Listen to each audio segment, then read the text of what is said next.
नमस्कार। द्वीप दर्पण में आप सभी का स्वागत है। आइए एक नज़र डालते हैं आज के मुख्य अंश पर। सांसद ने जन सुविधाओं की रखी आधारशिला। गृह मंत्रालय सलाहकार समिति के सदस्य ने केंद्रीय मंत्री के समक्ष द्वीप समूह के मुद्दों को किया प्रस्तुत। और दक्षिण अंडमान की पंचायतों में विकसित भारत संकल्प यात्रा कार्यक्रम। अब द्वीप दर्पण विस्तार से। सांसद कुलदीप राय शर्मा ने कल शहीद द्वीप में 3 महत्वपूर्ण परियोजनाओं के लिए आधारशिला रखी।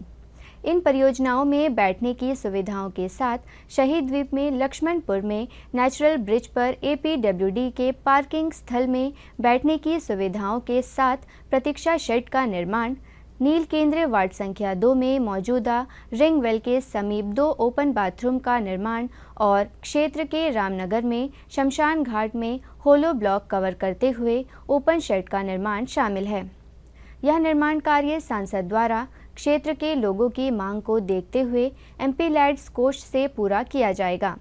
इस कार्यक्रम में PRI और स्थानीय निवासी उपस्थित रहे।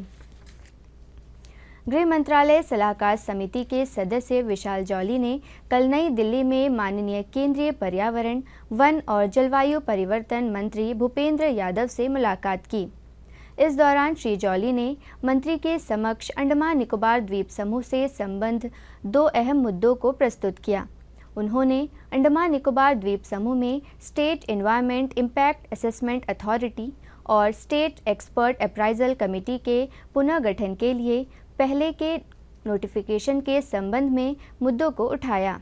उन्होंने कहा कि इस संबंध में इस प्राधिकारी और समिति के सदस्यों के प्रस्तावित नामों को हाल ही में अंडमान निकोबार प्रशासन द्वारा मंत्रालय के पास भेजा गया ताकि मंत्रालय का अनुमोदन प्राप्त किया जा सके।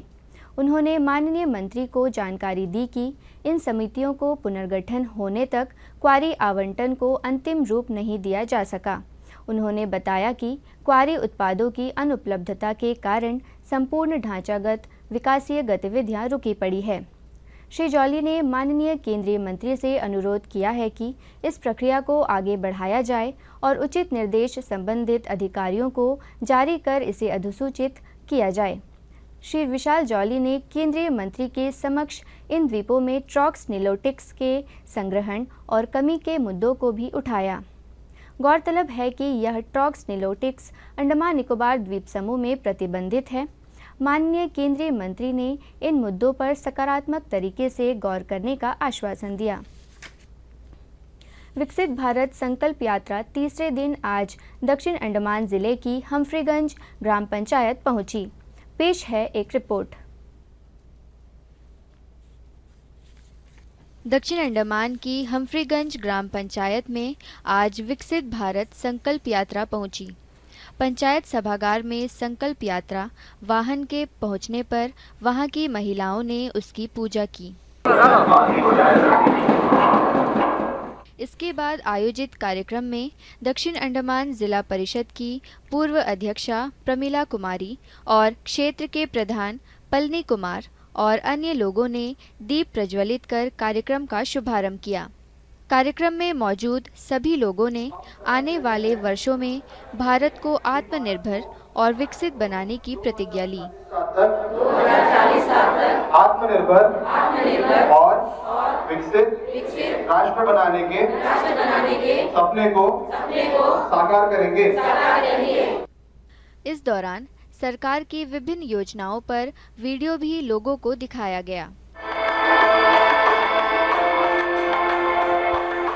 पूर्व अध्यक्षा प्रमिला कुमारी ने अपनी पंचायत में इस यात्रा के पहुंचने और इस सिलसिले में कार्यक्रम के आयोजन के बारे में दूरदर्शन से बातचीत की। आज हमारे लिए एक बड़ा विशेष दिवस है जिसे हम पर्व के रूप में मना रहे हैं। संकल्प यात्रा हमने सुने हैं पर हमें देखने का मौका नहीं मिला।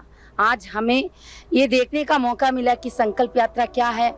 कार्यक्रम के दौरान विभिन्न विभागों की ओर से प्रदर्शनी और सेवा केंद्र स्थापित किया गया। इन केंद्रों में लोगों को सेवाएं दी गई।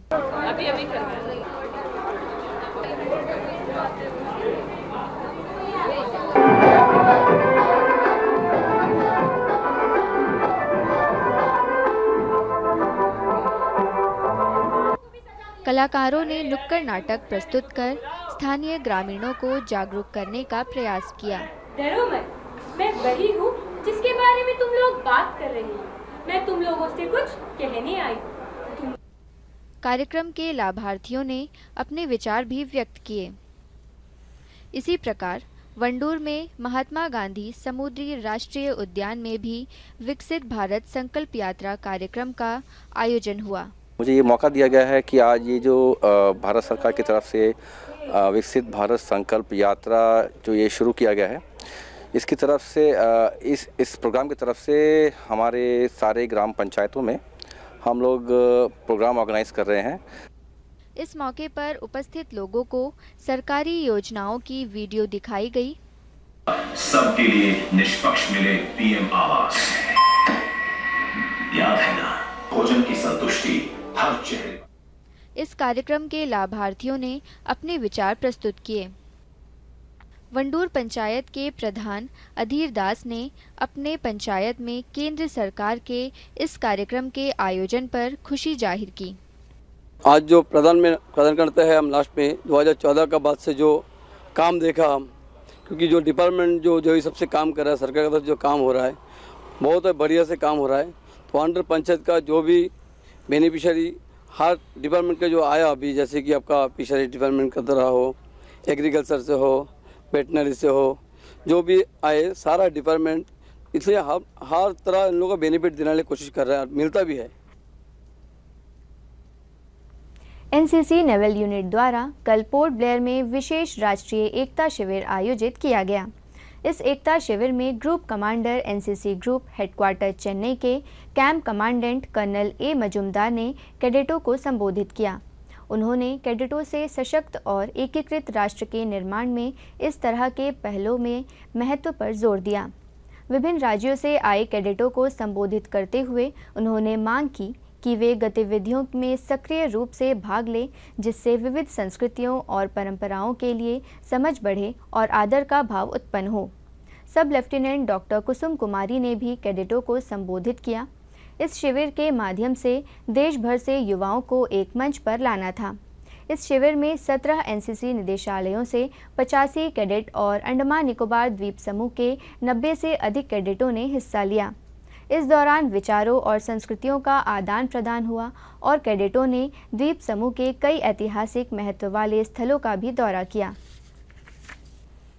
कैम्बल बे के विजयनगर स्थित राजकीय वरिष्ठ माध्यमिक विद्यालय में हाल ही में विज्ञान, कला और शिल्प प्रदर्शनी निदेशालय ज्ञानोदय आयोजित की गई। भारत के सुदूर इस द्वीप में स्कूली विद्यार्थियों ने अपनी प्रतिभा को कला, विज्ञान और शिल्प मॉडलों के रूप में प्रस्तुत किया। क्षेत्र के प्रमुख ES Rajesh, zonal officer Abdul Salim ने दीप प्रज्वलित कर प्रदर्शनी का उद्घाटन किया। अतिथियों ने प्रदर्शनी में प्रस्तुत मॉडलों का मुआयना किया।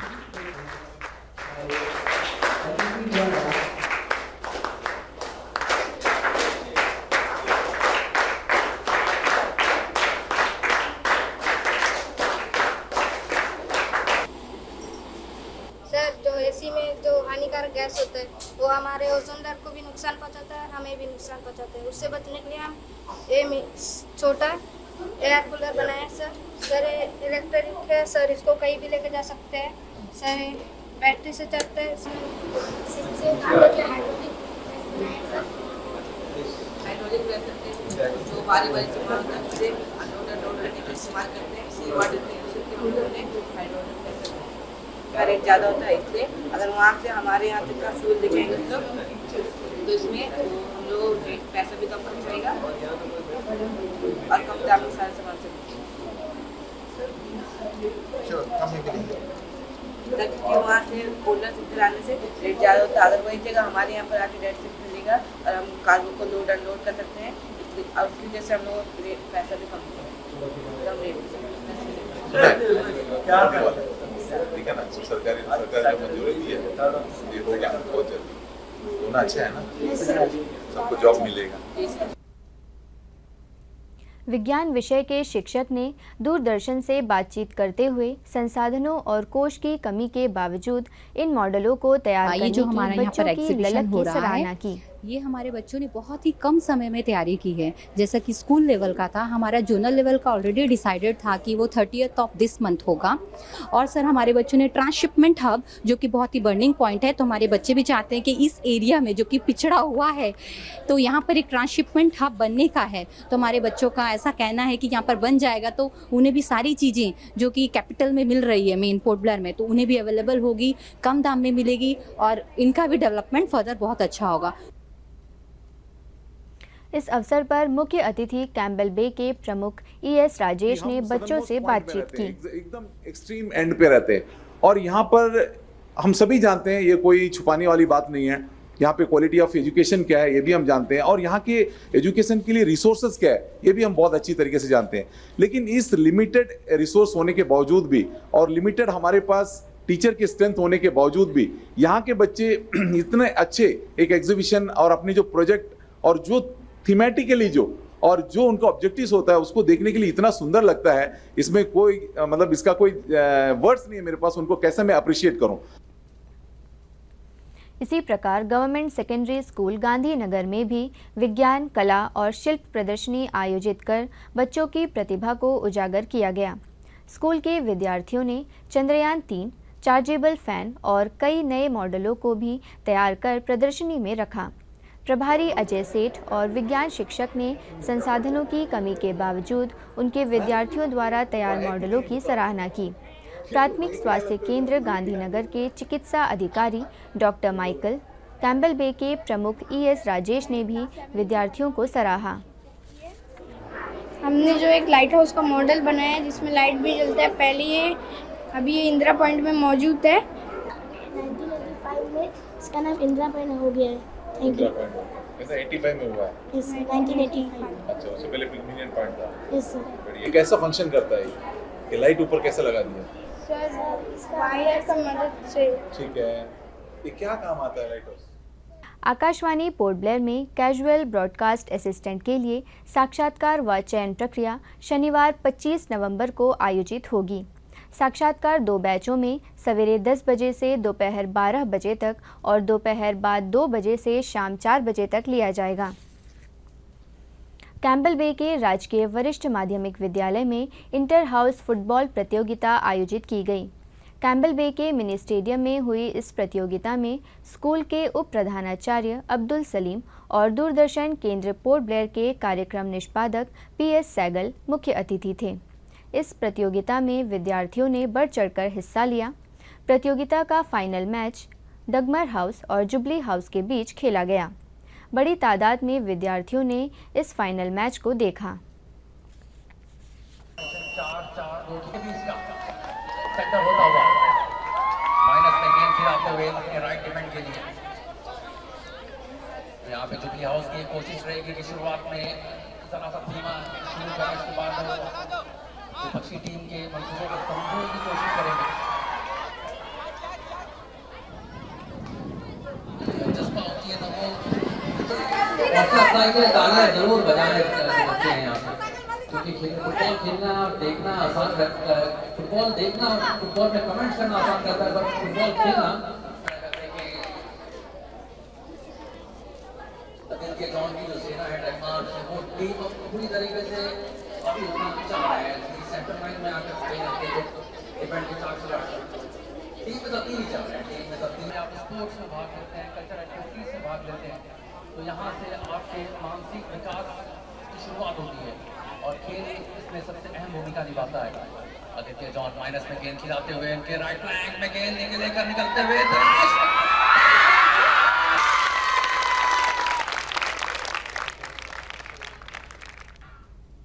चेन्नई से आ रहे जहाज MV स्वराज द्वीप के कल शाम 6 बजे तक पोर्ट ब्लेयर पहुंचने की संभावना है। जहाज में 200 से अधिक यात्री आ रहे हैं और 250 से अधिक मीट्रिक टन माल लाया जा रहा है। अंतर्द्वीपीय जलयान यात्रा संबंधी सूचना। MV रानीचंगा स्वराज द्वीप और लॉन्ग आइलैंड होते हुए रंगत की यात्रा पर कल सवेरे 6 बजे फिनिक्स बे जेट्टी से प्रस्थान करेगा और इसकी वापसी कल ही दोपहर 1 बजे उन्हीं रास्तों से होते हुए रंगत से पोर्ट ब्लेयर के लिए होगी। MV हडबे स्वराज द्वीप की यात्रा पर कल सवेरे 6:30 बजे फिनिक्स पे जेटी से प्रस्थान करेगा और इसकी वापसी कल ही सवेरे 9 बजे स्वराज द्वीप से पोर्ट ब्लेयर के लिए होगी। MV कमोटा शहीद द्वीप की यात्रा पर कल सवेरे 6:30 बजे फिनिक्स पे जेटी से प्रस्थान करेगा और इसकी वापसी कल ही सवेरे 8:45 पर शहीद द्वीप से पोर्ट ब्लेयर के लिए होगी। MV स्ट्रेट आइलैंड स्वराज द्वीप की यात्रा पर कल दोपहर 12 बजे फिनिक्स पे जेटी से प्रस्थान करेगा और इसकी वापसी कल शाम 4 बजे शहीद द्वीप से पोर्ट ब्लेयर के लिए होगी। MV कमोटा शहीद द्वीप की यात्रा पर कल दोपहर 1 बजे फिनिक्स पे जेटी से प्रस्थान करेगा और इसकी वापसी कल ही शाम 4:30 बजे स्वराज द्वीप से पोर्ट ब्लेयर के लिए होगी। MV हडबे स्वराज द्वीप की यात्रा पर कल शाम 5 बजे फिनिक्स पे जेटी से प्रस्थान करेगा और इसकी वापसी अगले दिन सवेरे 5:30 बजे शहीद द्वीप होते हुए स्वराज द्वीप से पोर्ट ब्लेयर के लिए होगी। सभी जलयानों के मौसम यात्रा कार्यक्रम मौसम की स्थिति पर निर्भर होंगे। अंत में मुख्य अंश एक बार फिर। सांसद ने जन सुविधाओं की रखी आधारशिला। गृह मंत्रालय सलाहकार समिति के सदस्य ने केंद्रीय मंत्री के समक्ष द्वीप समूह के मुद्दों को किया प्रस्तुत। और दक्षिण अंडमान की पंचायतों में विकसित भारत संकल्प यात्रा कार्यक्रम। इसी के साथ ही आज का यह द्वीप दर्पण कार्यक्रम यहीं पर समाप्त होता है। नमस्कार।